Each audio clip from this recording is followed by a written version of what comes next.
హైదరాబాద్లో మాత్రం కాదు, మా ఊళ్ళో మా ఇంట్లో మేము వేసుకున్న చిక్కుడు చెట్టు, దీనికి మాత్రం మేము వచ్చినప్పుడల్లా నీరు పోసాం. కానీ రిమైనింగ్ టైంలో మా అన్న మా వదిన ఇక్కడ లోపల నా ఇంట్లో ఉంటారు, వాళ్ళు నీళ్ళు పోస్తారు. అయితే మేము వేసే చిక్కుడు చెట్టు ఇది ఆర్గానిక్ చిక్కుడు. ఇది ఆర్గానిక్ అంటే తెలుసు కదా, ఆర్గానిక్ చిక్కుడు. దీంట్లో ఈ చిక్కుడికి రెండు రకాల చిక్కుడు ఉంటాయి. పూత మాత్రం తెల్ల పూత వస్తుంది.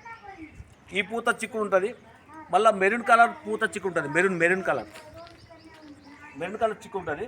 అయితే ఈ చిక్కుడు గుత్తులు ఈ యొక్క చిక్కుడు అనేది గుత్తులు కాస్తే మాత్రం విపరీతంగా గుత్తులు కాస్తుంది. ఈ చిక్కుడు లోపం ఏంటంటే, దీనికి ఎప్పుడైతే పూత వస్తుందో, పూత వచ్చే సమయానికి దానికి ఒక డిసీజ్, ఒక రకమైన రోగం వస్తుంది, డిసీజ్. ఆ డిసీజ్కి మనం ఏం చేయాలంటే స్ప్రే కొట్టద్దు. స్ప్రే కొట్టడం వల్ల మనకు ప్రయోజనం ఉండదు. స్ప్రే అంటే అది ఆర్గానిక్ కాదు, అది కెమికల్ అయిపోతుంది.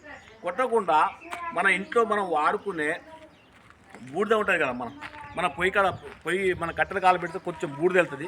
ఆ బూడిద తీసుకొచ్చి దాని మీద ఈ ఆకుల మీద కొట్టినట్టయితే ఆ బూడిద అనేది ఈ ఆకు మీద, ఫర్ ఎగ్జాంపుల్ ఈ ఆకు ఉందనుకో, దగ్గర పెట్టండి మేడం, ఈ ఆకు ఉందనుకో, ఈ ఆకు మీద ఉన్న పురుగుని ఆ బూడిద గుంజేయడం వల్ల, ఈ బూడిద ఆకు మీద పట్టడం వల్ల ఆ బూడిద దీని మీద ఉన్న సన్న పురుగుని గుంజేస్తుంది, అంటే చంపేస్తాం అనమాట. అంటే కెమికల్కి బదులు మనము బూడిద వాడుతున్నాం. బూడిదతోటి మనము సూక్ష్మ క్రిములని నాశనం చేస్తున్నాం అన్నమాట. ఈ విధంగా ఈ బూడిద ఈ యొక్క డిసీజ్ వెళ్ళిపోయిన తర్వాత మళ్ళీ ఈ పూత పిందెలు తయారవుతాయి. ఇది డిసీజ్ తర్వాత వచ్చిన పిందెలే మాత్రం. ఈ డిసీజ్ వెళ్ళిపోయిన తర్వాత గుత్తులు కాయడం జరిగింది. డిసీజ్ ఆర్గానిక్ అనమాట. ఇది మన ఇంట్లో, మన ఊళ్ళో, మన గ్రామంలో ఏర్పాటు చేసుకున్న చెట్టు. మేము వేసిపోయినాం. ఈ చెట్టుని నాటి పోవడం జరిగింది. కానీ దీన్ని మాత్రం కల్టివేట్ చేసి మాత్రం గ్రేట్నెస్ ఆమెకి దక్కాలి మా వదిన గారు.